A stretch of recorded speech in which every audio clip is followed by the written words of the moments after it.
Komið sæl og verið velkomin í podcast Kopp.is. Við erum að taka upp eftir frábæra viku, 2 sigurleikir og allir bara nokkuð kátir. Er það ekki rétt, Magnús? Jú. Brjótturum. Sprækur sem leikur. Reynið, þú út á þínum stað? Jú, alveg klári gráðurum en þá.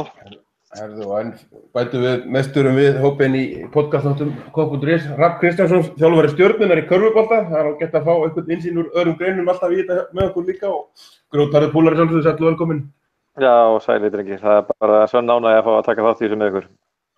Það líst mér vel á. Herðu, við erum ekkert að dvelja við það og ég heldur bara vindum okkur í þessa síðustu 2 leiki. Þetta eru 2 góðir sigrar og ég meina Maggi eftir tapið gegn Tottenham þá höfum við skorað 3 mörk í 7 af held ég 8 leikjum með meistaradeildarleikjunum. Þú veist það er bara Chelsea með sína 8 varnarmenn sem hélt okkur í skefjum og náði að loka eitthvað aðeins á okkur. Erum við að læra eitthvað nýtt þetta lið og stjóran þessar mundir eða er þetta eitthvað sem við höfum séð áður kannski eins og við byrjum síðast tímabil? Já, sko, ég hefði séð kannski endilega að læra nýtt stjóran þannig séð. Mér fannst við nú bara vera býsna nálægt þessu síðasta podcasti með þessa 2 leiki í vikunni. Bæði leikir sem voru alveg töff og erfiðir en í þeim báðum svona þá þegar eru konar 60-70 mínútur á klukkuna þá var að verða klárt hvort liðið var sterkara. Ég meina kannski með þennan mánuði huga, þá leiki líka skilur við. Það sem er náttúrulega kannski spennandi að tala er náttúrulega klárlega þessar liðsuppstillingar sem hann varð að gera í. Ég er ekkert viss það að hann hafi endilega valið það að fara svona inn í þessa leiki, sérstaklega ekki leiki núna helgina með Vínaldum í Hafsend og svona. En ég meina að við getum kannski bara sagt að við séum kannski að læra það að hann sé svona farin að þora að rótera liðinu. Það var alls ekki það sem var í gangi, þannig ég myndi kannski miklu frekar en að bera þetta saman við fyrsta hlut tímabilsins í fyrra, þá myndi ég kannski frekar vilja skoða þetta í samræmi við að kannski bara þann tíma sem var í gangi akkurat á þessum tíma í fyrra, þar sem við vorum svona aðeins að byrja að lenda í smá hiksti og þá hafum við ekki byrjað að kikka inn fyrir lengra leiðin í desember, að þá svona hefur maður allavega svona vonum það að hann hafi kannski lært af þessu prógrami í fyrra með það að keyra liðið svolítið út. Og ég meina við vorum svo sem líka búin að tala það að meistaradeildarleikurinn sem að við náðum bara jafntefli Sevilla væri pínu erfiður en ef við lendum ekki í einhverju stóru slysi og klárum leikinn á morgun á móti Moskvu þá er náttúrulega allt annað mínútutal á leikileiknum okkar. Þannig að það sem mér jákvæðast er náttúrulega það að í bæði stókleiknum og í brettuleiknum þá var hann að spila mönnum sem að hafi ekki mikið verið að spila og gat að hvílt svona stóru ásana og það gekk upp í bæði skipti en þó að við hvorugu leikurinn verið eitthvað svona urrandi flottur leikur og þetta er svona með jafnari 5-1 leikjum sem ég hef hort á, ég held að ég hef 10 skota markið ef ég man rétt og skoraði 5. Þannig ég held við höfum ekkert endilega kannski, kannski erum við að læra það nýtt að hann er farin að nota svona róteringu leikmannahópsins og það er allavega enn sem komið að virka bara helviti vel en þessi stennar sóknarfótbolta hefur við svo sem séð það sko.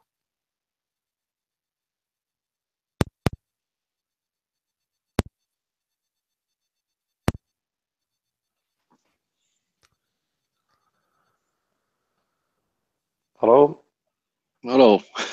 hvað var það Einari? Nú er ekki neitt. Datt hann niður og dó eða hvað gerist? Svo vitið bara, ég klippi þetta, en þið vitið að þið eruð að spjalla að taka mute. Það er rosa gott. Þú varst að því? Já, þið vitið að því bara þið eruð að spjalla að taka af mute, takkanum. Já. Ég er búin að ræða með einhverjum góða mínútur. Vel gert.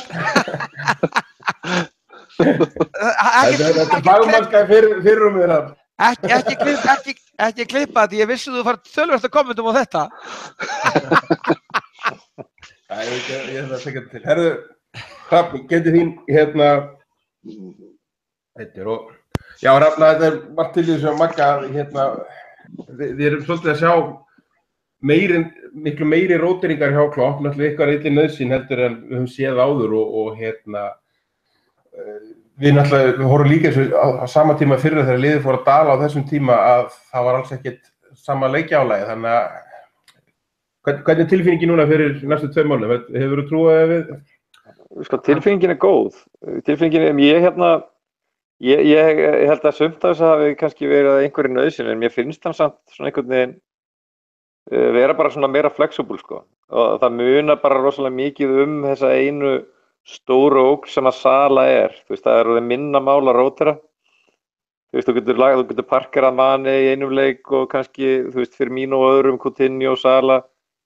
Og það sem að ég hef alltaf verið rosalega svona, það verið alltaf að hugga mig svolítið með Klopp, sko, hann hefur sína kosti sína galla, en ég held að hann viti alveg nákvæmlega hvert hann vill fara með þetta lið. Og ég finnst þetta lið, ég ætla bara að segja það núna, mér líður miklu betur með þennan sóknarleik til dæmis núna heldur þegar Suárez var hjá okkur 2013-2014. Já, þetta eru fleiri kanonur ekki sem við erum að horfa í það. Jú, þú veist, fólk getur dottið svolítið út og vissulega það þannig að betur má að duga skal, okkur vantar ennþá bit á miðjuna og auðvitað vantar varnamenn, en ég held að þetta séu bara kostir hans og gallar, þú veist, þetta eiginlega sami hluturinn, sko, hann veit held ég svo nákvæmlega hverslags leikmann hann vill í hverja stöðu og hann þrjóskast við þangað til að færa hann, sko, og þó að það bara gangi ekki í þeim glugganum. Mér líst vel á þetta, ég held að leikurinn núna móti Spartak sé risastórt púsl í þessu og ef við komumst áfram meistaradeildina þá held ég að gerist eitthvað gott hjá okkur í janúar líka. Ég held þetta sé nákvæmlega frábær punktur hjá Hrafni því að sko það sem að gæfa okkar á þessu margfræga tímabili það sem við tókum næstu því titilinn sem er rosalega gaman alltaf að tala hvernig við næstu því gerðum eitthvað að við vorum þeirra gæfu aðnjótandi þá að Luis Suárez, hann átti valla dabran leik. Hann steig upp í leik eftir leik eftir leik eftir leik. Þegar hann var í einhverju bitbann í byrjun, þá var Sturridge að skora eins og titlingur. Þannig að þeir skiptu þessu alveg á milli sín, tveir aðilar þarna. Ég er ekki að segja að þeir hafi verið tveir í liðinu. Gerrard var náttúrulega að eiga mjög solid tímabil þarna fyrir aftan, en gagnvart sóknarleiknum að þá er orðið miklu meira af opsjónum núna heldur en við höfum oft séð áður og bara breytingin frá því fyrra þegar við missum Mane út. Bara horfðu á munin og við erum nú þegar margoft búin að tala um það, við erum búin að vera án Lallana sem er okkar mest skapandi leikmaður. Þannig að ég er alveg sammála Hrafni þetta horfir allt öðruvísi við hvernig hvar svo sem við endum þegar verður gert upp hérna í lok tímabilsins. Það finnst mér einhvern veginn, það er allt önnur holning og ég held að þetta sé hárrétt í honum að Klopp hann er alveg klár á því hvert hann vill fara með þetta og hann er búinn að velja miðjumanninn inn í þetta sem kemur næstinn og samkvæmt mörgu var hann búinn að velja varnarmanninn líka sem hann fékk aldrei.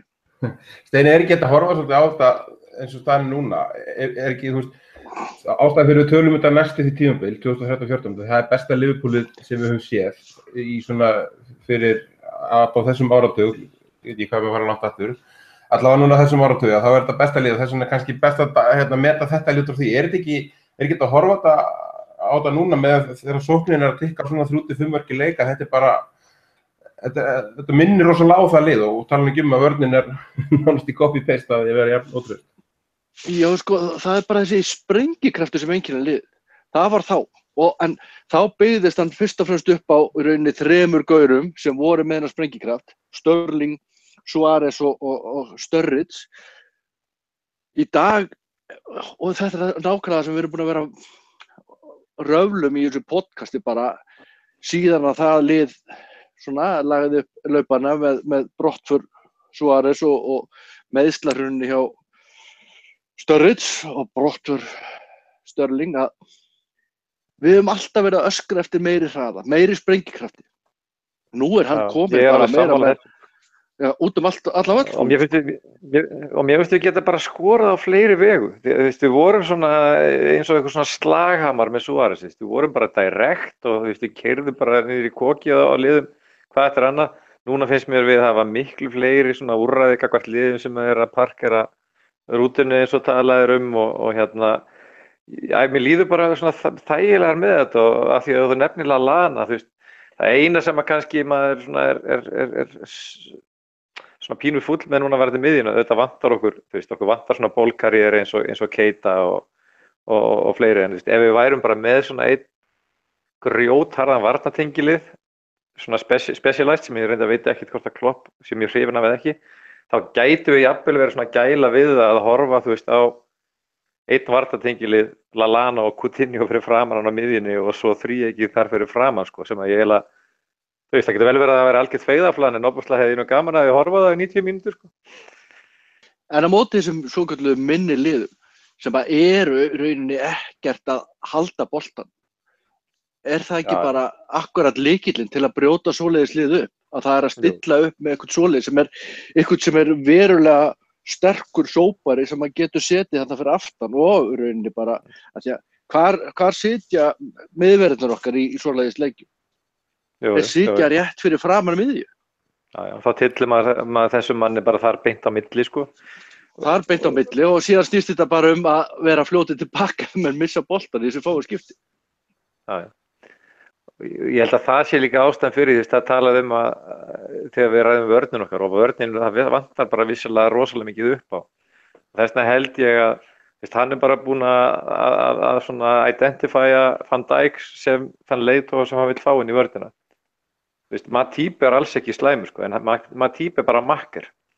Og eins mikið og Lovren langar rosalega mikið að vera leiðtogi, þá er hann það ekki og verður það aldrei, sko.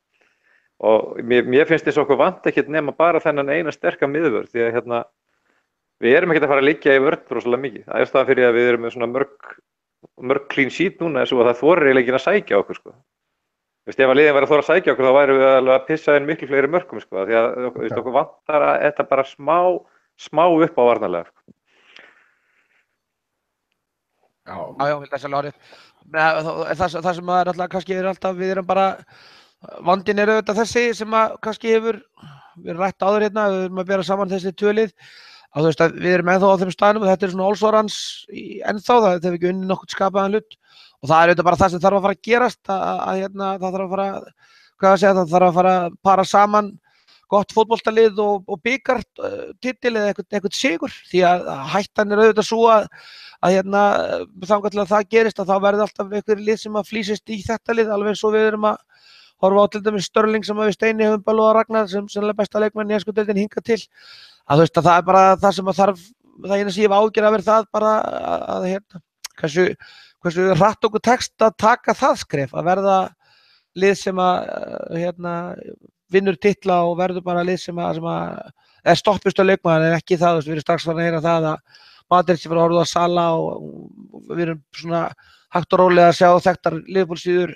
við erum að tala um hvort Coutinho og hann fari í janúar eða í sumar, þannig að það bara, sko, það sem ég langaði til þess að sjá þá einhvern veginn gera hann, klára hann að leika á morgun, vera komin í 16. úrslit meistaradeildinni og bara halda svo áfram þessu rönni, við erum alltaf komin í meistaradeildarsæti núna og maður fann að gera sér vonur það að mann geti farið þarna í góðan slag 3., 4. sæti og jafnvel kannski horfa til þess að það fyrir nú aðeins að þyngjast prógramið á liðunum þarna, City náttúrulega stingur af en United svona hefur aðeins verið á höktinu og ekki alveg verið samfærandi, sko. Að þú veist, það bara einhvern veginn þarf maður að sjá bara tekur einhvers konar svona stórt og sterkt skref til þess að þeir taki það tal lengra heldur en því að náttúrulega 2013-14 liðið náttúrulega ekkert bara það að við klúra þessum meistaratitli náttúrulega við unnum ekki titil hjá Rodgers og vorum býsna sorglegir í Evrópukeppnum þannig að þú veist bara þetta lið núna í vetur þarf svolítið bara að halda þessu renni sem við erum að sjá núna áfram og þá svona getur maður svona farið að treysta því að hlutirnir séu á leiðin á betri veg. Við getum kannski ekki treyst neinu Maggi, en við erum ekki að horfa á þess að núna að þetta lið allavega komið svona á par við það lið og það lið var nú aldeilis ekki fullmóta og var eins og þú ert að hafa áhyggjur af núna eyðilagt þá strax sumarið, sko, við fórum alveg 2, 3, 4 skref aftur á bak í kjölfarið. Já, það var alltaf, það eyðilagst í rauninni það lið bara hreinlega því að það var ekki keypt nú vel inn, sko, ég held að fólk verður nú kannski bara að undirbúa svo undir það, ég held að Coutinho færi nú ekki í janúar, sko, ég held að neita að trúa því, ég held að metnaðurinn sé nú meira en sá hjá félaginu en ég held að sé nú líklega heldur en ekki bara svona prívat og persónulega að hann færi næsta sumar, sko, en ég vil líka meina það að ef við höldum því sem við erum komnir með og þú veist, Keita kemur inn og þú veist, maður heyrir nöfni svo Goretzka eða eitthvað álíka, þá held ég að við getum alveg bætt liðið. Við náttúrulega missum Suárez og við skýtum algjörlega á bitann í að bæta okkur síðast við fórum í meistaradeildina, sko. Mér finnst við vera að taka, ég sammála Magnúsi, þetta jafnvægisleikur, við erum á réttri leið finnst mér, en nú bara spurningin hvort að við erum á nógu hraðri uppleið til þess að ná árangrunum áður en einhverju fara að vera órólegir. Höldum að sáfram. Það var þetta hreinu að Maggi hérna, ég hlaka við, sko. Hvað sagði ég? Þú sagði Magnús, takk. Já, ég er ennþá að læra þetta, strákar. Já, vel gert. Herðu Sigursteinn, höldum að sáfram, Liverpool að skora 5-1 á móti Brighton og við erum eiginlega bara með miðjumenn, það er Lovren og svo bara nánast í miðjumenn og já, talaðum fyrir mínu þessu strækjar, heldur að við séum að sjá þarna einhverja útfærslu sem við getum séð oftar. Ég veit að það var tilfallandi að það voru svo margir varnarmenn mittir en þetta virkaði nú ansi flott og kannski mótið svona liðum sem við erum að sjá fyrir að pakki vörna okkur. Þetta getur verið einhver lausn og horfum að meira. Ég bara alveg svo við tölum áðan, þá í svona leikjum þá erum við að stilla öftustu línunni fyrir framan miðjuna. Þannig að þar boltinn lengstum stundum og hverju treystu við helst til að vera með boltar í löpunum. Það eru þessi miðjustrákar sem eiga að deila spilinu. Þannig að í mínum huga þá meikar þetta alveg senn, sko, svona horfandi fram á veginn í ákveðnum aðstæðum. Ég myndi ekki vilja fara í svona setup á móti einhverju sterku liði í tvísynur leik en í svona leikjum eins og mótiliðið sem við vitum að þeir ætla bara að pakki vörn og verða bara með 11 menn fyrir aftan boltan, að akkur að hafa þá ekki þá sem eru þarna með boltan hvað mest á miðjunni, ykkur sem að geta verið virkilega svona comfortable með hann í löpunum. Þannig að ég var svolítið skotin í þessu og akkur að það að vera með eitt þá aðeins dýpri sem að Lovren tók og hafa með hinn aðeins ofar og þeir máttu alveg taka straugið aðeins upp, síðan var hann með bakverðina bara hátt uppi. Þannig að mér fannst þetta meikar nokkurn veginn sens, en mér fannst þessi Brighton leikur samt óttalega Man United leikur, sko. Mér fannst við ekkert vera rosalega góðir en stóra sigur. Ég var eiginlega meira sáttur við þetta, sko. Mér fannst bara klámfengið. Ég er svona þjálfari berjastundu, sko. Og ég byrjaði að horfa þegar ég var 5 mínútur búnir að leiknum og þegar ég fór svona einhvern veginn að púslaði saman hvað verið að gerast, þá gladdist ég alveg óheimið mikið, sko. Ég held að þetta nefnilega einmitt geti virka á móti liðið þar sem við svona færum okkur hægt og rólega upp völlin og erum að pressa liðið aftur og þurfum að halda boltanum í lappir og svo líka bara fannst mér vera drepfínt að horfa á Wijnaldum að við getum eftir leikina, við sé ekkert hvað var að gera, sko. Það tók hann bara 20 mínútur bara að koma að staði hvernig hann átti að snúa og hann skilaði boltanum alltaf fyrir aftan mannin, hann vissi einhvern veginn ekkert hvernig hann átti að svona bera sig aðeins og svona óksan svolítið inn í leikinn, sko. Nákvæmlega. Ég vil kannski gera ráð fyrir að það myndi nú æfið eitthvað aðeins meira en Maggi, sérðu, sko við erum ekkert búin að sjá 4-3-3 kerfið neitt nýlega sem að var orðið að manni fannst svolítið lesið hjá andstæðingunum. Þetta er alls kyns útfærslur en sjálfnæst að það sé það sem við byrjuðum tímabilið með. Já, ég samanlega því þetta var eins og Rapp segir, þetta var alltaf mjög sklondið að horfa á Wijnaldum í leiknum og í rauninni bara, þessi leikur var rosalega skrítinn á margan hátt, þetta var svo alltaf Brighton alltaf voru að detti þennan gír sem að liðin að gera og við höfum ekki almennilega komist í gegnum liðin þegar Kahn skoraði, sko, og svo voru alltaf þessi mörk þarna 2 og 3 eru náttúrulega bara einhvern veginn tekniborð skyndisaksóknina og mér finnst svolítið erfitt orðið að tala sko leikaðferðir í einhverjum tölum hjá þessu Liverpool-liði, sko. Mér finnst bara þessi hápressa og þessi stöðuga svona, hvernig maður orða þessi járnhönd sem að þetta Liverpool-lið nær bara á mörgum leikjum. Er einhvern veginn miklu frekar það sem maður á að horfa á. Þarna náttúrulega kannski það liggur við að segja að við höfum verið með einn varnarmann í leiknum því að Kahn og Wijnaldum voru alveg hiklaust að fara ofar þegar að Brighton voru að gefa þetta eftir. Svo einhvern veginn, jafnvel þó við dettum tilbaka og séum á því, þá náttúrulega mark númer 2 og 3, ég veit ekki hvað menn voru hratt upp völlin, einhverja 6 8-10 sekúndur og þetta þú veist, það var ekki leikkerfið sem að gaf okkur mark 2-3 sem kláruðu leikinn eða rauninni aukaspyrnuna í marki 4 þar sem að við vöðum upp völlina líka einhverjum 10 sekúndum sko. Að þetta einhvern veginn, þetta svona áherslur einhvern veginn, þetta eitthvað svona áherslur í því hvernig þú vinnur boltana, hvernig þú tapar honum og mér fannst, þú veist, með Höddi, ég var nú að hlusta á íslensku lýsinguna og Höddi var svona fyrst einhvern veginn, ok, þetta er 4-3-3, nei, þetta er 3-4-3, já, hann er greinlega, þannig að menn eru svolítið að velta þessu fyrir sér, en þú veist, það skiptir einhvern veginn ekki öllum máli þegar að þú veist, þeir eru töfum boltanum, þá pressa 6-7 leikmenn og ef við erum komin í vesen þá falla þær alveg niður 6-7 líka, þannig að þetta eru svona tweaks, ég veit ekki hvernig við erum að orða það á íslenskunni, þetta er svona einhverjar smá tilfærslur á því, þannig að ég held að með þessi miklu fyrir að horfa á svona heat zones eða hvar boltinn vinnst, hvað við gerum þegar boltinn hérna og þarna, þannig að mér finnst þetta ekki, þetta er einhvern veginn, þú veist, þó maður sjái 3 manna vörn núna einhvern veginn, þá sérðu einhvern veginn ekki mikla breytingar finnst mér á upplegginu á leiknum, sko. Það er þessi hápressa og svo þessar ótrúlega skyndisóknir sem eru náttúrulega bara rannsóknarefni, hvernig við náum að tæta í sundur varnir. Ég held að í fyrramarkinu voru 5 varnarmenn Brighton á móti 3 og við skorum, þú veist, bara 5 og það bara tappa hann inn og mark númer 3, þá erum við held í 3 móti allavega 4 með ekki 5 og þá allt í einu bara Sala bara aðleitna á vítapunktinum og klárar hann, þannig að mér frekar það verið gerast heldur en við sem horfum okkur er breytingar í leikaferðinu, það er bara mennir að læra meira hvernig maður pressar bolta og hvar maður sest, sko. Ég er alveg sammála því, en sko, það var alveg morgunljóst í þessum leik varðandi þessa öftustu línu. Ég meina Wijnaldum var þarna, Wijnaldum og Can voru þarna aðeins framar heldur en Lovren. Maður sér þetta sérstaklega þegar við erum í dólinu, sko. Ég er alveg sammála Magga með það að þetta snýst um pressun og hvernig þú svona keyrir liðið upp.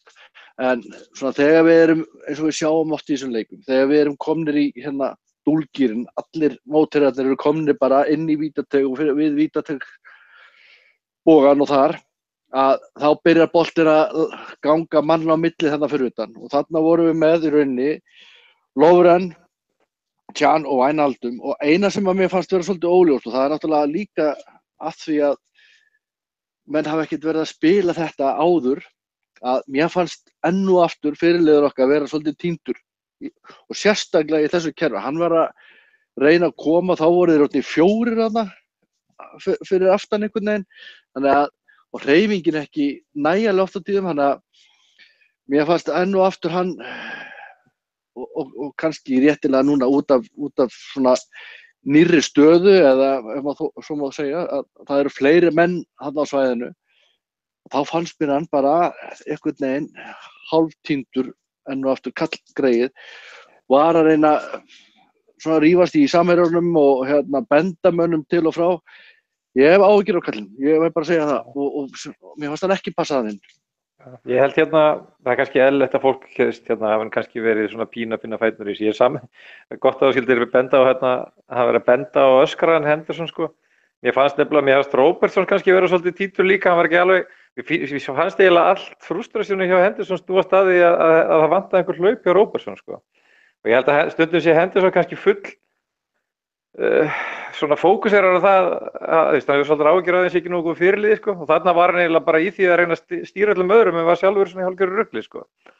En hérna, svona var þetta taktíkin að þá svo ég komi nú svona með einhvern körfuboltavinkil, sko. Hérna, þú veist, maður vill náttúrulega fá eins mikið af auðvöldu körfum að maður vill og spila á miklum hraða, en hérna, síðan, sko, þarf maður stundum að stilla upp á hálfum velli og hlaupi gegnum kerfin sín og svona. Og mér sýnist nú öll að Klopp sé nú bara farin að einbeita sig meira að því að koma eins mörgum svona ágætlega boltaspilandi mönnum eins og ofalega á völlinu og hann getur, sko.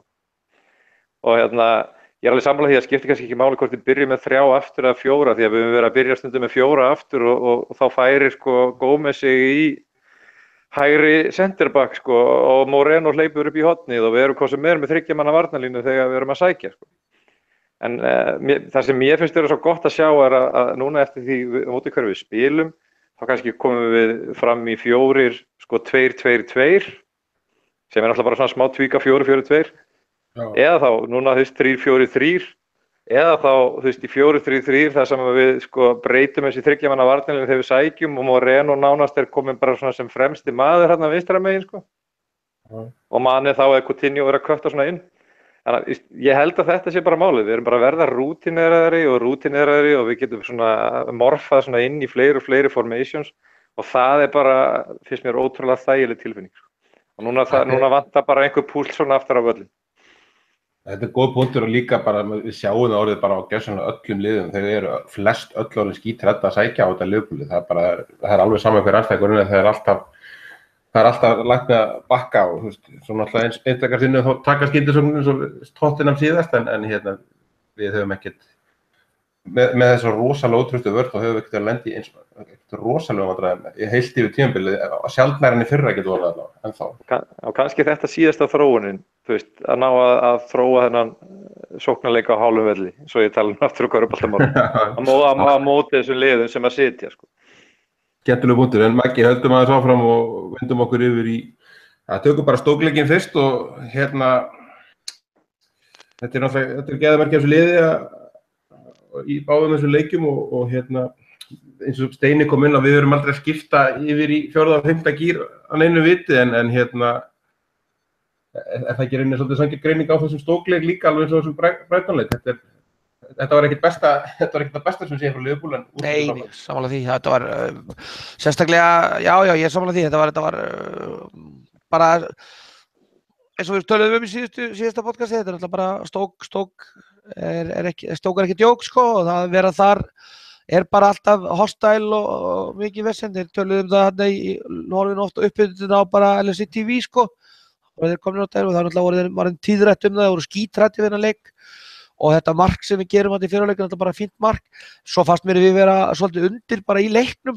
Mér fannst einmitt miðjan mjög erfitt í fyrirhálfleiknum á móti Stoke og við vorum ekki að ná bara einhvern tökum á þeim. Þeir náttúrulega voru að setja langt á krátsarann og hérna Þeir fóru bara full Tony Pulis á okkur. Já, algjörlega, það var bara svoleiðis og við vorum bara í basli með það. Við vorum, þú veist, það þurfti ekki Henderson inn á miðjunni til að vandræða en þá, sko.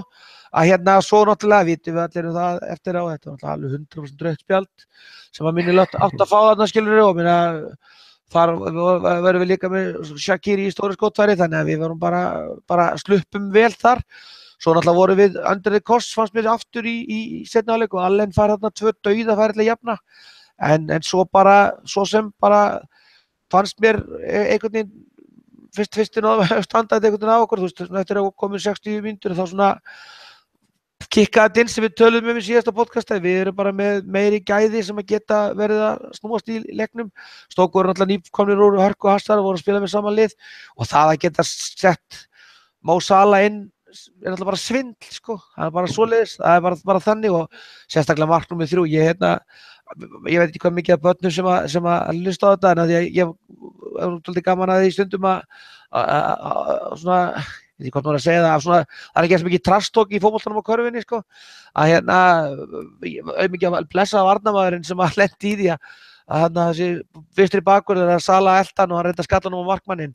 Ég er alveg sannfærður það að það var ekki hvítar línur í buxunum hans þegar leikurinn var búinn, sko. Því það var magnað að sjá ekki með einhver langur bolti og hann veit að Salah kemur á sig, hann algjörlega fluffar gjörsamlega touchinu og stendur eftir bara alveg eins og kjáni bara í bölvuðu brassi og það var náttúrulega bara það sem að klára leikinn fyrir okkur það að geta hvílt kallinn þarna og skellt honum svona ferskum inn á, þannig að það var náttúrulega bara frábært. En ég meina, við sögðum fyrir leik og ég veit ekki hvað tögðu það oft þarna þessari uppbytun á LSI TV, bara 0-1 sigur, bara ósanngjarnt, við tryggjum hann allan daginn og við fengum hann bara svolítið á styrum. Þannig að ég held að það sé bara það sem að svona lið þarf til þess að ná árangri er að fara í svona leiki eins og Stoke á útivelli og klára þá og hérna við bara gerðum það og hérna bara er allt gott að blessa með það og aðeins kannski þetta ef við tala aðeins meira um minni leið, dómarinn metur þetta bara vitlaust af því að við Steini þykist að vera dómarar, hann náttúrulega bara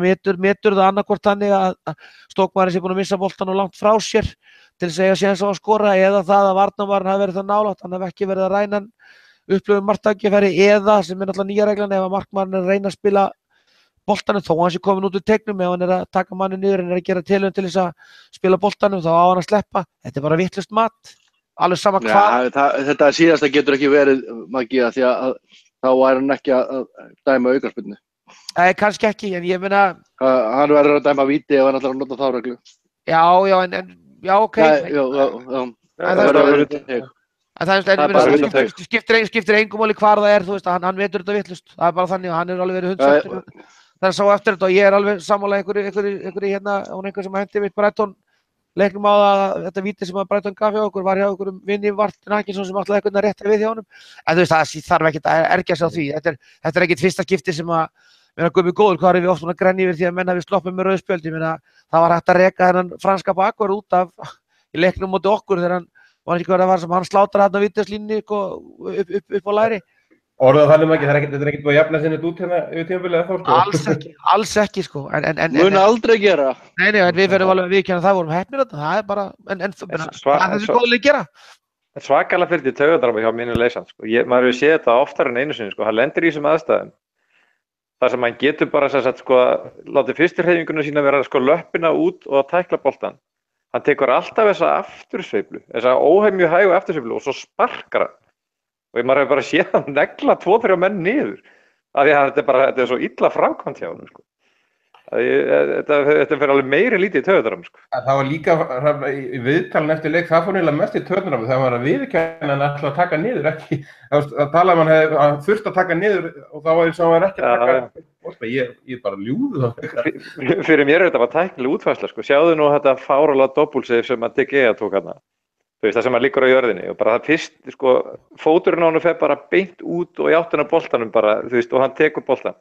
Ef að Mignolet hefði sko bara stungið sér fram með löppina bara beint áfram á í boltan, þá hefði hann verið undan í boltan sko. Ég finnst það bara að vera mjög sérstakt. Það er á margan hátt svo ótrúlega eitthvað furðulega samhæfður leikmaður. Halli, Steini, eitthvað fleira yfir þessum stókleika að mér hefur hann að segja þetta ég meina, við erum að ná að hvíla leikmenn núna síðastu 20-30 mínútur sem er náttúrulega ótrúlega dýrt og mikilvægt í þessu prógrami þó að við hafa klikkað einu sinni í þessu prógrami mútið Sevilla en við erum að ná að setja okkar bestu menn út á svona þeirra aðeins og þeir eru allt öðru tempó í síðasta hálftíma. Ég finnst alveg ótrúlegt að við séum bara leik eftir leik að hvíla annarkvort Mane eða Sala. Ég held að sé algjör horror fyrir lið að mæta þeim báðum inn á í einu. Þannig að við erum að ná að klára þessa leiki með bara býsta góðum mun svona í restina þó að hvorugur þessar leiki hafi verið léttur. Þetta er rosalega mikilvæg punktur. Hvað af þessum liðum sem við erum að fara að keppa við að næstunni hefur að því nú er leikjaálagi bara svipað á öllum þessu liðum. Jú, við eigum eitthvað aukaleik núna í vikunni en annars er leikjaálagi svipað. Hversu mörg af þessum liðum sem er að berjast fyrir lífið sín í deildinni og svona að sækja stöður sín í deildinni geta hvílt bestu mennina sína. Það er ekki mörg, þannig að við hljótum að standa vel að við og þetta hlýtur að teljast bara gríðarlega jákvætt að geta hvílt þessar stóru kanónur og vera horfandi á hverjir eru á leiðinni tilbaka. En bara svona dómgæsluna sko, ég er alveg sammála Magga, það er rauninni bara eitt sem kemur til greina hjá dómarunum þarna, hann einhvern veginn metur þetta þannig að það sé varnarmaður þarna sem eigi möguleika á að taka boltann og sem er bara alveg kolvitlaust metið hjá honum. Því það er ekkert annað sem kemur til greina að hann sé að dæma þetta út frá, að setja gult kort á hann. Mér fannst að fyrstu sýningu, án endursýninga, þá held ég að það væri raunin og skildi þetta, en svo sé maður endursýningu og þá bara, já, allir stuðnismenn Liverpool voru horfandi sjónvarpi bara, já, þetta var alveg flott. Já, þetta var bara kolrangur dómur hjá honum, bara simpul og satt. Jafnrangur og, já, hann var jafnrangur og hann fór alveg óþyrmilega í taugarnar með þessi dómur á móti Brighton. Þessi vítaspyrna. Ég bara, ok, við unnum 5-1, en ég er ennþá pirraður yfir honum. Af því að sko, hversu margar vítaspyrnur værum við að horfa við leik ef svona minnsta snerting á mótherjan gefur víti. En ja. Tökum þetta þessu eftir þeirni, en þetta var fljótt að jafnast út, við getum allavega orðað það þannig. Rafn, við förum bara yfir í Brighton-leikinn. Sala, hann var leikmaður mánaðarins og ég reynir bara að horfum á þetta lið núna, við verðum að tala um þetta í þessum þætti, en ekki að tala að þeir séu fannir að skipta aðeins á milli sýningunni, þó að Sala hefur verið langbæstu þessu mánuði, við erum alveg fannir að sjá Coutinho og náttúrulega maður leiksins þessu leik og Firmino og heldur betur að hnekka í gang líka, og Mane er að geta hvílt hann. Algjörlega sko, maður verður eiginlega að fara að passa sig svolítið með Sala sko, þú veist, ég var fann að upplifa mig svolítið svona eins og ofdekraðan krakka þarna í lokin á Brighton-leiknum sko. Þú veist, fær maður ekki Sala markið sitt, þú veist, það var svona, þú veist, það hlýtur að skora 1. En sko, við erum að skipta á milli okkar, við Coutinho stórkostlegur í þessu leik og svona fyrsta skiptið sem maður sér hann svona almennilega á leiknum sínum, þar sem hann fannst eins og fólk geti ekki snert á honum einhvern veginn. Mér finnst við einhvern veginn eiga Mane núna inni sko. Það kemur ekki óvart þó að við fengjum að sjá svona einhverja flugeldasýningar hjá Mane núna fram að áramótum. En mér finnst Firmino að vera þessi stöðu í kraftur. Ég held að Klopp sé ástfanginn af Roberto Firmino. Hann er ekki einn það. Nei, hann er bara þessi maðurinn bak við tjöldin. Og þú veist, ég veit ekki hvort ég sá þessa tölfræði, ég meina, hann er prívat og persónulega beint ábyrgur fyrir 16 mörkum á þessari leiktíð og það er nú bara fleiri mörk heldur en, langflestir held ég bestu framherja deildarinnar eru ábyrgi fyrir það sem maður við tímabili. Og þessi maður er náttúrulega bara algjörlega ótrúlegur, sko. Ég held að ég sé að fara að mynda ástættirýtning með Klopp og Firmino. Ekki gleyma mér, ég er búinn að vera á Firmino-vagninum mjög lengi sko.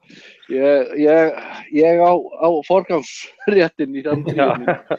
En þessi leikur var bara eins og við ræddum áðan, ég ber mikla virðingu fyrir Brighton-liðinu, þeir eru þéttir og vel skipulagðir og þeir komu bara flottir inn í hennar leik og gerðu okkur lífið bara mjög erfitt. Og mér fannst við vinna svolítið, United-legan sigur á þessu. Við náðum með hendin marki, við náðum að færa það aðeins framar. Þú veist, þá komum við inn einhverja svona skyndisóknir, búm, búm, búm. Og þú veist, mér fannst þetta var ekkert eins og að horfa á Svanavatnið, sko. Það er nú það sem að United menn kannski skilja ekki alltaf, sko. Þú veist, þeir telja upp einhver mörk og segja svo, voðalega spilum við leiðilega bolta og ég sé alltaf bara, mér finnst það nú bara mjög oft. Af því að þeir eru mitt bara svona ótrúlega sterkir og fitt. Þú veist, þeir ná þessu eina marki og svo koma 2-3 í skyndisóknum eftir á, sko, en þeir eru ekkert búin að vera að spila neitt frábærlega, sko. Þetta með Svanavatni, ég hugsa að ég myndi andast úr leiðendum. Þannig að ég veit ekki alveg þá samlíking. Ég horfi nú ekki á ballið sjálfur, ég var nú bara að reyna svona, þetta var ekki beint svona listfeng framistæða. Við horfum á Natalie Portman myndina hérna og reynum að læra þetta. Nei, best að ég bara áfrifið að ég hef dansað ballett úr Svanavatni á 3 íslenskum leiksviðum, bara hafa það á hreinu. Kallaði bara Magnús hér eftir og bara þessi mynd sem þú ert að setja í hausinn á mér. Ég held að ég sé 2 vídeó af því á alnetinu þannig að ég get talað með ballett sko og þetta var ekki alveg hreinu að þetta verður partur af ferðinu næstu helgi hvað.is. Ég kenni Steina ballettinu við Steini tökum, ég held ég eigi pils við því Steini. Hvað var aftur aukakostnaður við Reitni í herbyggi? Ég er alveg bara við hefum ekkert endilega bæta neitt við það sem ég fannst aftur á móti alltaf að vera jákvætt í þessu nákvæmlega sem Hrafn er að lýsa er það að þó að við höfum verið skítlélegir fannst mér sérstaklega við vorum ógeðslega hægir og erfiðir í fyrirháleik og bara frábært að skora mark úr horni til þess að hrista þessu upp í og refsum bara mínútur seinna þegar Brighton er svona ennþá að ná okkur í synki og svona alltaf bjargar minnulegi ótrúlega í stöðunni 2-0, frábær markværsla og við förum beint upp aftur Brighton í ekki í einhverju jafnvægi ef að þessi dómar hefði ekki gefið víti markvaldi allt sem Steini segir með 3 ég er bara ekki orðið við svona vitleysu eins og þetta víti var og lenti alveg bara leta æsa mig upp í raskat bara kvöldið með ágætum United vinni mínu sem vildi menna að þetta veri púra víti en hérna það lagaðist nú aðeins þegar ég var búin að drullið við hann á móti eitthvað annað en sko, mér fannst við aldrei ná synki í þessum leik einhvern veginn, en það sem mér fannst aftur á móti jákvætt í því var það að við réðum bara við það sem Brighton var að gera þeir fara, ég reynda bara að miklu áhyggjur að Trent Alexander-Arnold Hjúton er greinilega búin að átta sig á því að það var engin tilviljun að Burnley skoraði þarna yfir okkur þennan vanginn var að setja langa bolta mikið yfir á vinstri vanginn þar sem að Arnold var að lenda í vandræðum í skallaeinvígjum og þeir voru tvöfald á hann, hann var í smá vesinni svo náttúrulega átti ég sokkið á Twitter þegar hann reddaði þarna með magnari tæklingu, en við náðum einhvern veginn, svo sem kannski líka eins og í stókleiknum á mörgu leyti, þá voru ekkert urmull af einhverjum opnum færum eða við værum að sko hleypa liðum svo glætt í gegnum okkur, sem breyting bara frá til dæmis Vottorleiknum. Við þurfum ekki endur að fara í Sevilla-leikinn alltaf, þó við værum þarna fannst mér álíka linir í pressu í seinni hálfleik sem móti Sevilla og miðjan ekkert endilega einhverju syngi, þá einhvern veginn fannst mér maður sjá svona pínu batamerki og svona við það í báðum leikjunum fannst mér minnilega mjög góður í að fara út í teginn og vinna það upp, því að við bara erum í ströggli varnarlega. Ég meina, það greinilegt að þetta er viðvarandi ástand með Joel Matip, hann bara of mikið meiddur. Það ekki hægt að stóla á það og við á morgun erum við vantarlega að fara að sjá annað Gómez eða Klavan við hliðina á Lauren heyrast manni, og það bara ekkert einfalt að vinna með það, og ég alveg handviss það að það hefur farið rosalegu tími á æfingasvæðinu hjá þjálfarateyminu núna í bara síðustu 3, 4, 5 vikurnar eftir að fóra að verða þetta strax með þetta hafsendarrugl sem búið að vera á okkur út af meiðslum og veikindum, að þeir eru örugglega búin að vera alveg svakalega miklum pælingum í því að koma í veg fyrir færi og vesen sem við sáum lið vera að ná á okkur í upphafi móts, og við getum líka kannski talað um Tottenham-leikinn þar sem að þeir fengu 6-8 dauðafæri, þó að liðin séu eitthvað svona ná okkur valda á leiknum, eins og mér fannst bæði Stoke og Brighton ná í leikjunum báðum á svona tökum á spilinu, voru að fara fram hjá okkur inn á miðjunni, voru að komast inn á þriðjunginn, en þá einhvern veginn stoppuð við af, og það auðvitað bara frábært vegna þess að við vitnum aftur í kannski körfuboltan hjá Hrafni það þú sért að einhvern veginn að grænda út hlutina, ég fíla það alveg, að menn séu, þú ert ekki að spila vel en þú einhvern veginn nærð að standa vörn og nærð að loka á einhverja leiðir til þess að koma í veg fyrir að þú situr uppi með einhvern skít í andliti, mér fannst það fínt að lokum, en ég var alveg óstjórnlega pirraður í seinnileika móti Brighton. Ég veit ekki hvort það var þetta ömurlega víti eða bara það að mér fannst við linir og einhvern veginn pínlítið að missa dampinn þangað til að við skoruðum mark 4. Þú fyrst mér næstu til að gleyma þessari mynd sem ég kom í hausina fyrir ballettdressi. Já, ég skal finna þetta vídeó. En ég bara til að klingja út með ég hljóma svolítið svona, já, það hefur nú verið svolítið áberandi leiki álit mitt á honum Bobby Firmino, en mér fannst það í þessum Brighton-leik bara, það skein svo óbóðslega vel í gegn hvað þessi strengur mikilvægur fyrir sóknarleikin hjá okkur. Hversu mikið af plássi og hversu mikið af vellinum hann að kofera, og þetta framherjinn okkar. Hann hefur verið gagnrýndur fyrir að skora ekki mörk. Hann nú samt búinn að chippa inn með nokkur á tímabilinu, nákvæmlega eins og þau komið að með tölfræðina hjá honum. Hann að koma að svo mörgum og hann líka að koma að svo mörgum mörkum sem við sjáum ekki í tölfræðinni, þar sem hann í rauninni að búa til þetta pláss fyrir þessar pílur okkar til að hlaupi. Þannig að ég bara get ekki hægt að dásta þessi leikmann. Mér finnst hann algjörlega stórkostlegur, og það var í rauninni bara algjör grís að hann skildi ekki vera maður leiksins. Hann var í rauninni maður leiksins áður en að Coutinho skaut í varnarmann hann í restina. En þetta ekki þetta markið, þetta sérstaklega aukaspyrnu markið af Coutinho líka, þetta bara þótt skilið eftir svona, þetta ógeðslega flott mark og þetta erfiðara heldur en maður heldur. Það ógeðslega gaman að vera að rökra hvor þeirra hafi verið meira stórkostlegur í leiknum. Það vil ég vera að gera. Ég alveg hjartanlega sammála, Firmino var maður leiksins bara þannig til að síðasta markið kom inn, en við mér svo sögðu en þetta mark, þetta aukaspyrnumark finnst mér standið upp úr þessum leik. Klopp vildi nú bara að þjálfaraliðið sitt fengi smá kreditinu fyrir það. Já. Þetta hefur verið búin að analæsa vegginn hjá Brighton fyrir leik. Og ég bara lofa ykkur í það rétt. Hann alveg helt tekinn af vídeóum, það bara þannig. Hann eyðir, eins og ég segi, þrefalt meiri tíma fyrir fram að vídeóð heldur en æfingavellinum. Heldur þessi búin að taka út Svanavatni hjá Magnúsi Þór? Ég skal bara teka á því. Þekki það nefn í lobbíinu, hann Alfí í lobbíinu getur kannski skutlaði á hann. Höldum áfram Steini, þú ert að fara út í fyrramálið, eða ekki? Jú, mikið rétt. Þegar næsta podcast fer fram, þá ég búinn að standa tvisvar á Anfield. og svona vonandi að landa slattastigum fyrir verða okkar menn búin að landa slattastigum þegar við komum næst, en það er ekki tilökun. Það Evrópukvöld á Anfield annað kvöld og ég... Hvenær fórstu síðan Evrópukvöld, varstu það? Nei, það er nú bara að verða nokkuð langt síðan. Allt og langt síðan?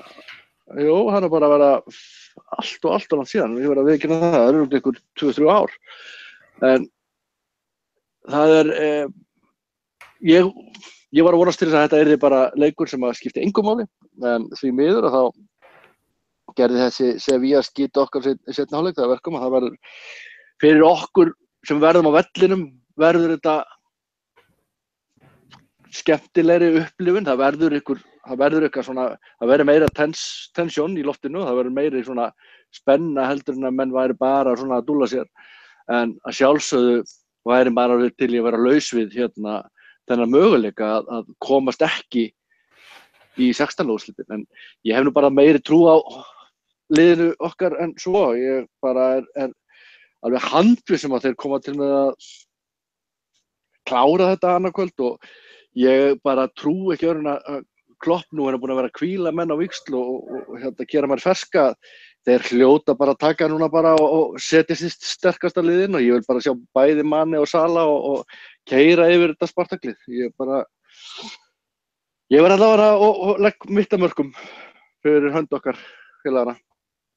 Það er nokkulega talandi aðeins sætnót á þessu Spartaklið. Það var svolítið gaman að þetta Ísland byrjar að háa með þetta heima allir þessi lið sem við kynntum okkur nokkulega í vikunni.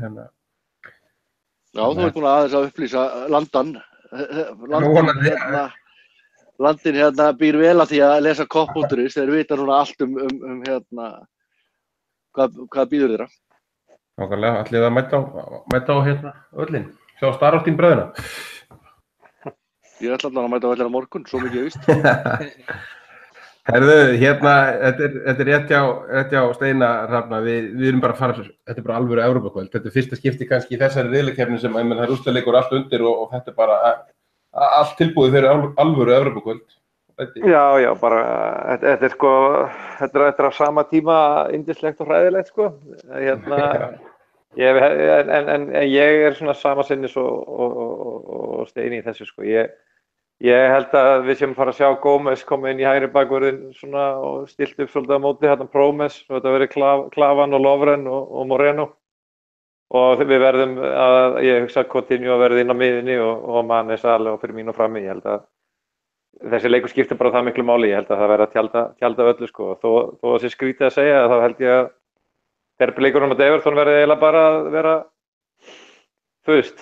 bara einhvers staðar langt fyrir aftan í forgangsröðinni bara þangað til eftir leik sko. Það skiptir bara ekkert máli annað en þessi leikur núna, það er sjálfur ljóst. Já, það er bara svo margt sem hangir á spýtunni í þessum leik. Eins og segi, ég held að mín tilfinning er svo að ef við komumst í riðlakeppni í 16 liða úrslit í meistaradeildinni, þá held ég að FSG rennir svolítið á blóðbragði sko og vilji bara þá svona láta vaða og þá, eins og segir, ég myndi ekkert, missa haugun í gólfið ef við sæjum þá Van Dijk mæta í janúar sko. Nákvæmlega, Maggi, við sáum, ég var að horfa á messuna í gær, sko, fyrir leikurinn á móti Spartak, það var fyrsti leikurinn á tímabilinu sem byrjuðu allir saman þessi fremstu fjórir og ég sá svolítið pælingu hjá Óla Kristjáns í messunni í gær sem hann ekkert endilega sammála, en það var útgangspunktur var svolítið að hann vildi minna að það var eiginlega ekki hægt að setja holninguna rétta með þá saman inn á völlum og þú, manni, varst eitthvað aðeins að byrja að Coutinho á miðinu síðasta þetta. Besta lið Liverpool á morgun, er það þeir allir saman inn á og hvernig styttur þessu? Og ég held að sé bara, þetta er alltaf bara alvöru verkefni, ég meina, við náttúrulega stútuðum í Moskvu, en ég horfði á analyseringu í gær á TV, Spartak hefur alltaf verið að ná sér mjög vel á strik á undanförnu og nú ég held að Quincy Promes verið kominn og einhverju fleiri leikmenn þarna sem voru ekki með á móti okkur, þannig að þeir vildu nú meina að þetta væri allt annað lið sem við værum að spila við, sko. Ég held að uppleggið eigi að vera áfram eins og við kannski hefum verið að sjá í þessum útileikjum með það, að vera með þá þessi Breiðabliksleiknum, að vera með einhverja þrjá sóknartýpunum frammi. Það verður náttúrulega rosalega erfitt að skilja Coutinho eftir, en við erum ekki að fara í þennan leik til þess að fara all out að sækja, jafnteflið bara dugar okkur áfram og í svo riðlarnir að spila, það skiptir engum hvort við verðum í fyrsta og öðru sæti, það er jafnvel kannski léttari lið sem er að vinna þessa riðla, við Atletico Madrid í Róma í kvöld segi og hérna RB Leipzig, meðan að það eru hörkulið sem er ekki Real Madrid í öðru sæti í sínu riðli. Þannig að það skiptir engum máli hvort við vinnum riðilinn eða ekki, það breytir bara ekki í jackset neinu. Þannig að ég held að það sé ekkert skynsamlegt að fara að vaða inn í svona leik eitthvað all out attack. Ekki það Klopp gæti alveg tekið upp á því, það er eins og móti Hoffenheim sem að klára það fyrsta hálftímanum eða hvað það var þegar við reknum með einhverju passífu. En ég held að uppleggið í leiknum á morgun gætum alveg séð bara einhverja solid miðju. Það mun auðvitað líka ráðast að hverju verða heilir þessum varnarmönnum. Þannig að ég held að það var skynsamlegasta leiðin væri það að vera með einhvern af þeim Coutinho, Mana, Salah, Firmino á bekknum á morgun. En ég meina það er ógeðslega erfitt að hafa einhvern af þeim á bekknum. En mér finnst við veikjast mjög varnarlega ef við erum á þeim stað að vera með Coutinho miðjunni með Henderson og Kostið að Wijnaldum með Kahn. Þó er miðjan okkar lið varnarlega og ég myndi hafa pínu ágjörð því á morgun. Aftur á móti ef maður rifir upp innan Moskvuleik, ég man ekki hvernig statistikki var, við vorum 70% með boltan, 22 skot á móti skilur, þá er það ekkert mál sko. Ég einhvern veginn ekki alveg samfærður sko. Mér finnst stundum miðja með Can og Henderson saman inn á vellinum bara vera svolítið tréhestaleg sko. Og ég er ekkert viss að það sé endilega betra varnarlega. Ég skrif ekki alveg undir þessa kenninga að við getum ekki varist þó þessu 4 inn á. Ef við verjumst, þá verjumst þessum lið og Firmino getur alveg fallið hann inn á miðjuna í þessu hólu þegar við erum að verjast varnarlega og mér finnst Mane vera ágætlega röskur þegar að vill með það varnarlega. Og ég held bara að hvernig við stillum upp sóknarlega sé stór hluti að því hvernig við sé stór hluti varnarleiks okkar. Ég veit ekki, ég þarf allavega að sjá það klikka áður en ég er tilbúin að viðurkenna þessi ekki hægt að spila þeim 4 saman. Ég er persónulega sammála þessu. Ég talaði þetta líka byrjun tímabilsins þegar Lallana var ekki með og Coutinho ekki heldur og við fannst saknaði rosalega að hafa annarkot og smiðja miklu verri. Við vorum að byrja okkur á miðjunni í byrjun tímabils, þannig að ég sammála þessu en þetta verður mjög áhugavert. Steini, við erum ekki með hann að trigger sko, í pressunni þegar við erum með á 3. Gini, Henderson og Can. Það er engin sem að triggerar pressuna og þó svo að Coutinho sé kannski ekki sko sóknar einhver maniak, þá getur hann það sko. Hann kann alveg að lesa þegar varnarmaður tekur slæmt touch og vaðið á stað og látið alla hina vita núna séum við að fara að pressa sko. Steini, þú verður að velja ekki líklega stöðu til þess að velja lið, hvernig ætlar að hafa þetta? Já, ég kem til með að tilkynna liðin þetta bara rétt fyrir leik sko. Ég er algjörlega sammála því að mér hefur ekkert fundist að vera neitt sterkari varnarlega með því að vera með þessa svokölluðu svona meira defensive leikmenn inn á miðjunni heldur en þegar við erum með Lallana gegnum tíðina og Coutinho. Ég meina, mér finnst þeir hafa bara verið að virka oft á tíðum illa saman þegar við erum að sjá þá þrjá miðjuna en stundum erum menn að kikka inn og stundum erum menn úti. Milner var til dæmis, var það ekki í síðasta eða síðasta leik sem hann var hörkufínn en hann var alveg hræðilegur þar á endan. Þannig að ég veit ekki, ég held að gæðin í þessu liði út allan völl að ég bara skila okkur góðri miðju og ég held að snúist aðalega að hugarfarið verði rétt. Við séum að hreyfa okkur vel og við séum að detta niður og loka svæðum og ég treysti mönnum eins og Coutinho alveg til þess, alveg eins og Henderson. Mér finnst Hendo kallum búin að vera og ég er kannski leiðilegt og hljómar eins og rispið plata hvað ég er búin að gagnrýna mikið undanfarið en mér hefur fundist hann bæði sé ekki tilbaka og ekki góður fram og ég vil það bara frekar sjá mann sem að getur tekið boltan og gert eitthvað við hann. Í formi Coutinho og Ég vil bara fá að sjá sterkustu 11 inn á vellinum byrja leikinn á morgun. Ég vil bara klára þennan leik bara örugglega bara strax. Nákvæmlega, herðu, förum svo ljúka þessu, það Maggi, það Everton svo helgin og þú ætlar að kíkja á félagann okkar þar og taka hóp með þér og það heldur betur búið að breytast Everton, þeir sigrar núna og þeir eru konum með Big Sam og svo kannski Sami Lee, fyrst að það bara hvernig Leicester sá leikur í þig og bara ferðalagi sjálft og fyrirgefum við Sami Lee þessi sög. Alls ekki. Ég hlakka til að því ég hitti Alan Kennedy á sunnudaginn, ég ætla bara aðeins að fá hans take á það. Ég bara Halli, vinur minn í Everton formaður, ekki saman allt í fótboltanum, en við höfum hist síðan þetta kom upp og erum báðir jafn ósáttir þetta. Ég myndi aldrei vilja sjá Duncan Ferguson þjálfa á Liverpool, sko. Ef við tökum eitthvað svona dæmi eða einhvern í þeirri típu. Það átt að maður sá því, þetta bara vinna mann og allt svoleiðis. Og Sami Lee náttúrulega búinn að vera að þjálfa í mörgum öðrum liðum, en þetta maður sem náttúrulega ekki bara legend sem leikmaður, þetta legend sem þjálfari í þessu félagi líka. Og mér finnst bara það anstíkilegt. Ég hata náttúrulega Everton af innlifun, þó ég bara vona ég móki ekki í vinni mína.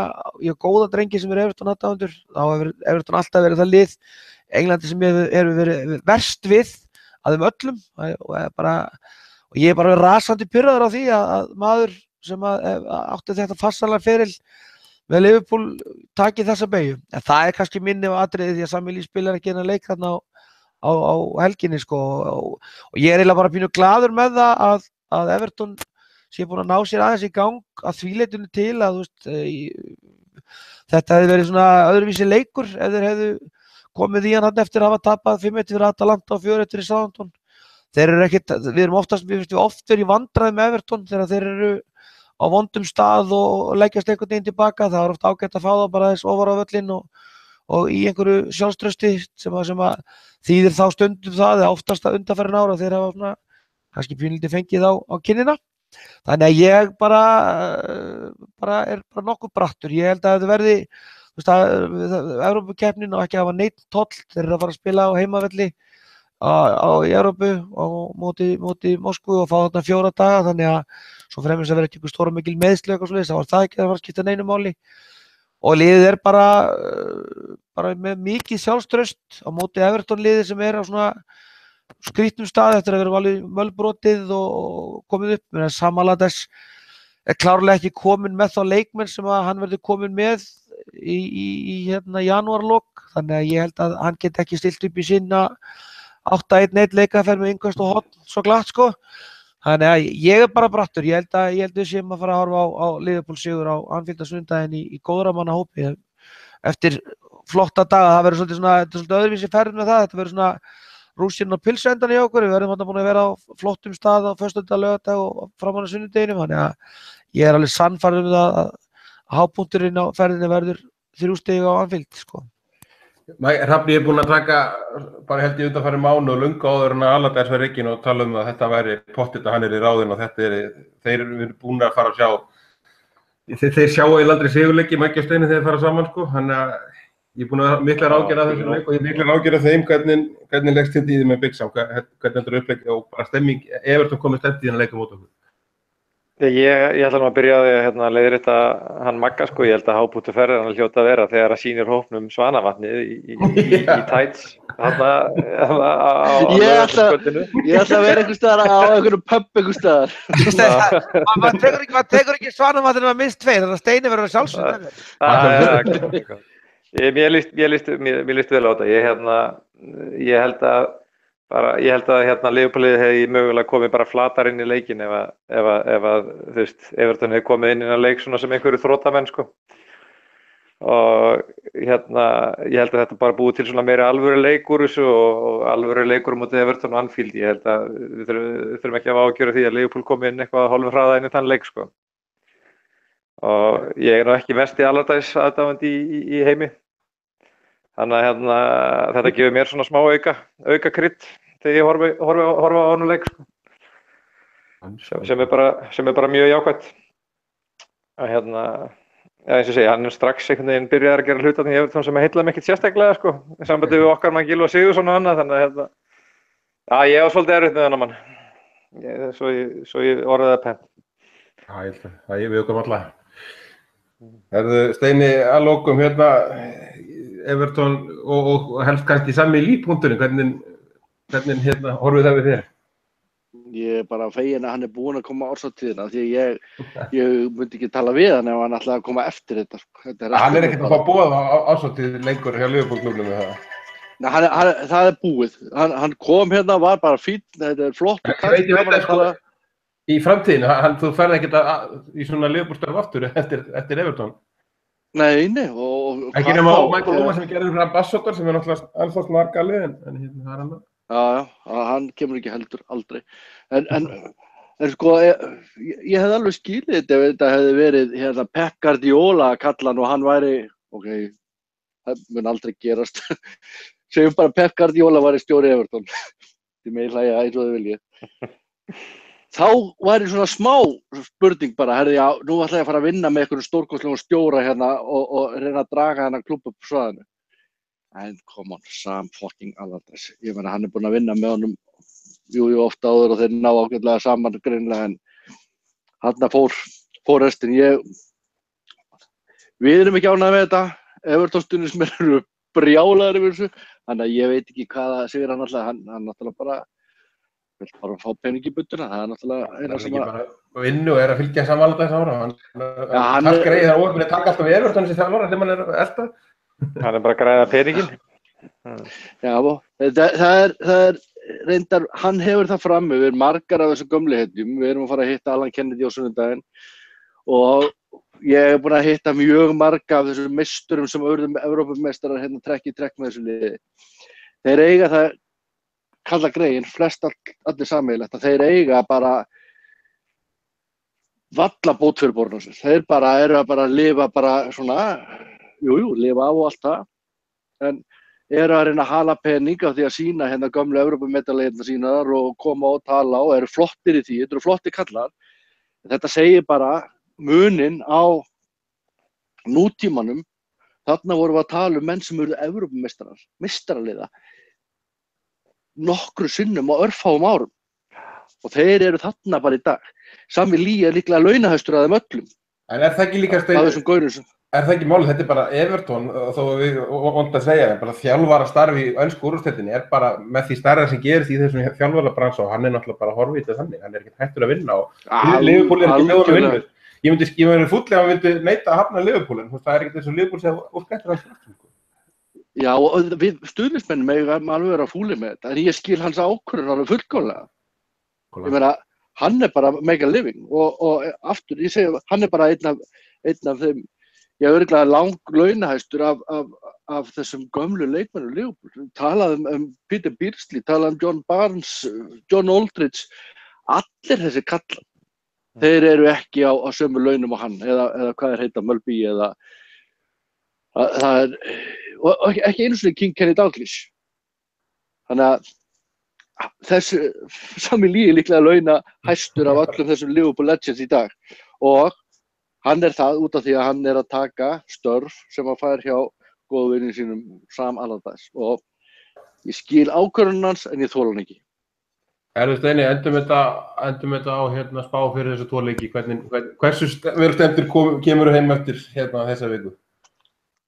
Ég kem alveg bussing tilbaka. Ég held að þessi Spartak-leikur verði tiltölulega einfaldur. Já, eins og Evrópuleikir oftast, við förum alltaf einfaldara leiðina í þessum leikjum. Já, þetta verður öruggur 1-0 sigur, nei. Þetta verður hérna, ég ætla að spá okkur 3-0 sigri í Spartak-leiknum. En við eigum alltaf í erfiðleikum, við erum ekkert rosalega vont rekord á móti Sam Allardyce og liðunum hans, en ekkert frábært heldur, en það verður strögg, þetta Merseyside derby og það ekkert algengt að við sláturum þeim leikjum og hann verður drullu erfiður, ég ætla að halda mig við það að við vinnum 2-1 og ykkar maður skorar ekki fyrir Everton. Rafn, ertu sammála þessu? Hvernig lestu þið þig? Já, ég nokkuð sammála hérna, Steina, ég held að þetta verði markaleikur á morgun. Ég Ég ætla að skjóta á að við náum ekki að halda hreinu. Þetta verði 4-1. En ég algjörlega sammála með Everton-leikinn. Ég held að það verði harðsóttur 2-1 sigur hjá Liverpool. Ég hugsa að þetta markið komi, ég hugsa að Everton jafni og við náum að koma okkur yfir einhvers staðar á síðustu 10 mínútunum. Maggi, pubquiz klárt og eitthvað lokaðar fyrir ferðalangaður og spá fyrir þessa 2 leiki? Já, bara verður bara dásamlegt að hitta fólk. Þetta er óvinni langur samfundur hjá okkur. Við fáum að setjast þarna á Heathrow þess að spjalla saman á Liverpool. Ég skora bara fólk að þegar við lendum þar að dempa sér á einhver borð og byrja bara fjörið og fara einmitt að rappa á þeim hlutum sem að halda fara með þetta rapp eins og við erum kannski að gera núna, undirbúa okkur undir leikinn og vonandi fara að tala hvaða liður að lenda út í meistaradildinni. Svo bara verður þetta náttúrulega einn samfélagsgleði, það er spáð ágætisveðri í sig út í Liverpool og ég held að sé bara alltaf vera klárt að fá okkur á staðinn, þannig að það verður bara gaman. Ég held að sé litla átt að bæta við þessa leiki, ég held reyndar að þessi rústaleikur verður erfiðar heldur við erum að tala um. Ég held að við erum ekki að fara að fá að sjá Saint-Étienne eða Olympiakos eða Dortmund kvöld, en ég held að þetta verði harðsóðs vinna til að byrja með allavega. Við lendum undir í þessum leik, Steini verður pínu stressaður þarna og það verður boppandi stúka og við verðum að brjóta rússarna niður svona eitthvað fram í seinna leikinn, en gerum það 3-1 kannski. Ég gerir mér vonur það að Everton komi aðeins öðruvísi innstiltir í leikinn og ef þeir gera það og falli þá grifju að fara aðeins ofar og leikmennir séu með pínu meira sjálfstjórnstöldur en kannski þeir eiginni, þá gerir ég mér vonur það að við vinnum leikinn. Ég ætla samt að segja það annarkvort við vinnum vinna leik svona tiltölulega þægilega eins og við gerum kannski fyrra 3-1-2-0 eða erum bara að sjá fram á einhver bölvuleiðindi og stigatapp. Ég held þetta ef við lendum í einhverju ströggla mútið Everton, svona grindingúrslit eins og Hrafn og Steini voru að tippa á, sem er ekkert skrítið þetta, að þá held ég að við værum að sjá þar fram á lið sem að myndi taka okkur stig, vonandi þá ekki nema bara 2. Það er sko, þú ert búin að fullselja ferðina, Maggi, það var enginn að fara eftir þennan lestur sko. Þetta er ekki bara seilskvít sem ég hef heyrt sko. Já, það þarf ekki lengur. Það er búin að loka í það. Ég held að Evrópukvöldu verður aldrei einfalt, ef það fer ekki 5-4, það fer 4-3, ég átti uppbytun, ég ætla að vera með 2 spár bara. Fínt að vera með svo flestar, ég segi 4-3 í ykkur málu, Dortmund rugli, sko. Það við slefum í gegnum þetta og Everton segir 2-0, við tökum það fyrir ykkur. Það verði líka látið ykkur heyra, það er nú kannski komið tími til. Það eru ekki meira í bili og bara góða ferð út og skemmtu ykkur konunglega í Liverpool-borg, það er eiginlega ekkert annað hægt, þannig að við heyrjumst bara aftur á vikuliðinni, cirka.